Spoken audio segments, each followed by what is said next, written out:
on passe aux choses sérieuses. Celui-là s'appelle Incisive.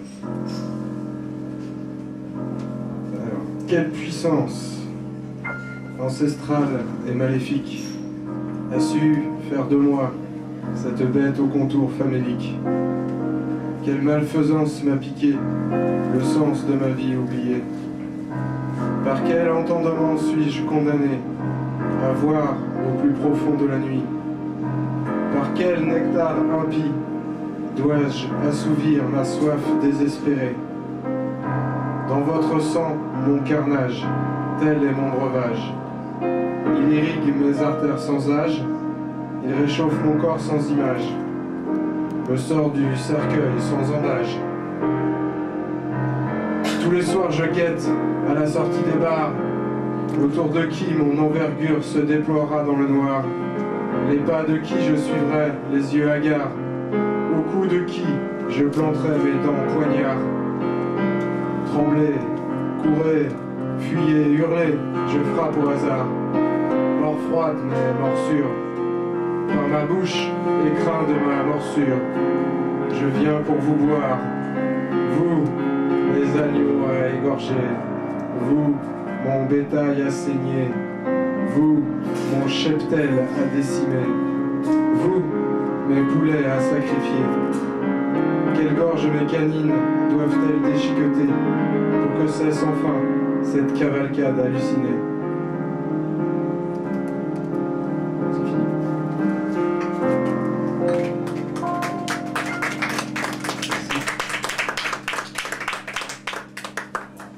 Allez, c'est reparti là. Apo. Un vent glacé coule lentement entre les lugubres tombes scellées. L'épaisse horreur se répand en volutes sales et dispersées.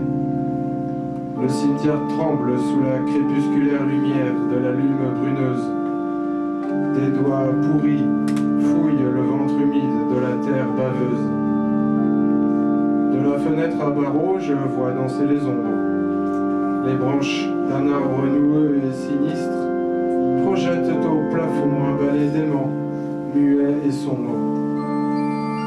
Moins inquiétant pourtant que le discours d'un ministre. Garrotté à mon lit dans cet asile usurpé, je ne pense plus pouvoir être soigné. Il ne faut rien d'autre que m'électrochoquer, m'écouter hurler mes malédictions délurées. Ils ne savent pas quelle araignée tisse sa toile, encore moins dans quelle semoule je pédale. Personne ne veut donner foi à mes visions. Tout le monde rit, me prend pour un con. Et voilà que grincent les portes des caveaux, quand sortent leurs occupants en lambeaux. Gémissent les articulations et craquent les os. Mon tour viendra bien assez tôt. Les cadavres boitent, se tordent ou rampent, mais ils avancent. L'inexorable menace profite du brouhaha en silence, se moque doucement des hommes si sûrs de leur science. Face force obscure, grain de sel du monde et de sa naissance, la mort vivante depuis longtemps mène la danse. Les cryptes résonnent des hurlements de jouissance. La charogne démente et avariée réclame sa pitance.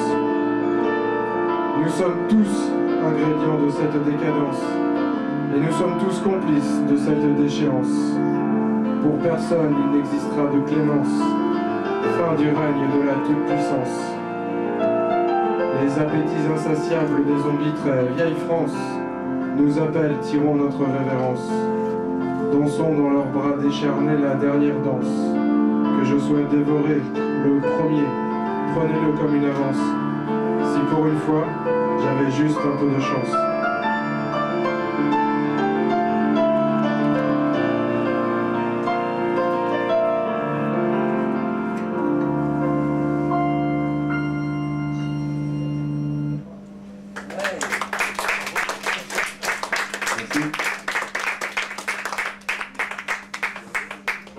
C'est la dernière morbide.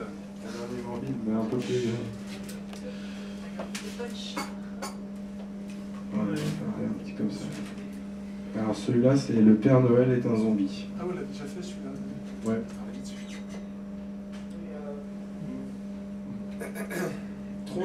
Trop de champagne me rend hagard. Les bulles me tournent les yeux bizarres. Assis, perdu et seul au milieu de mes cadeaux, papiers éventrés en lambeaux, un grincement résonne. À la lueur fragile d'une bougie noire, je vois s'ouvrir la porte du placard.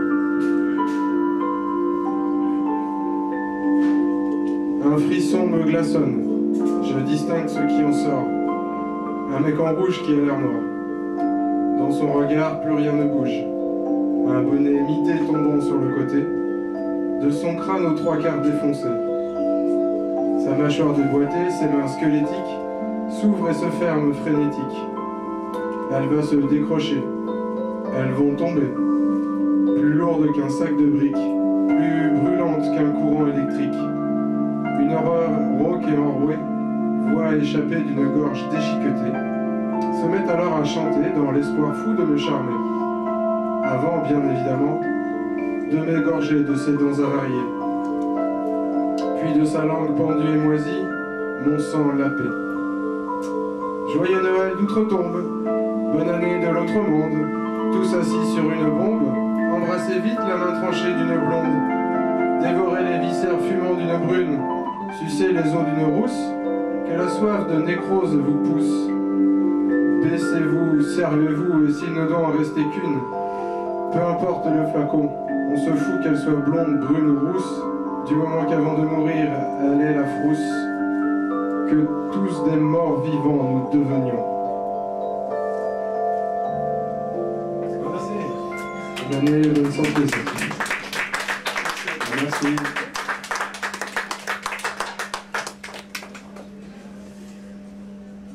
Est-ce que je pourrais te donner un texte sur l'Ankou, puisque nous sommes, on est en plein dans la morbide. L'Ankou, moi c'est breton et je tiens beaucoup à l'Ankou. Je trouve que c'est très joli en même temps, parce que c'est mystérieux. C'est l'image de la mort. C'est l'image de la mort. L'Ankou, c'est ce on peut squelette, si on veut, qui vient avec sa charrette et qui fait le tour du village en cherchant le mort. Voilà, le mort. Bah écoute, nous on t'a concocté quelque chose. Ah bon, alors allez. Avec Guillaume.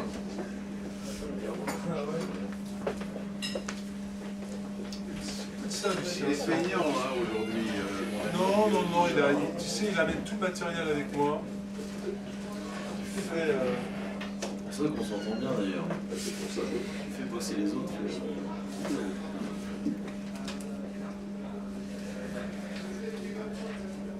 Are you ready? Non, là tu as son propre texte. J'ai pris le temps de sélectionner. C'est un dandy dilettante. Hein? Oui, oh, très. Un beau terme, un dandy dilettante. Dilettante, mais dangereux quand vous êtes avec lui en voiture. Un soir de grande et inutile tristesse, où les soleils fanés venaient se déverser dans les poubelles de l'habit de détresse, je déambulais, Olivier, dans les terrains de la cervelle humaine, au milieu des fantômes qui hantaient ma désespérance.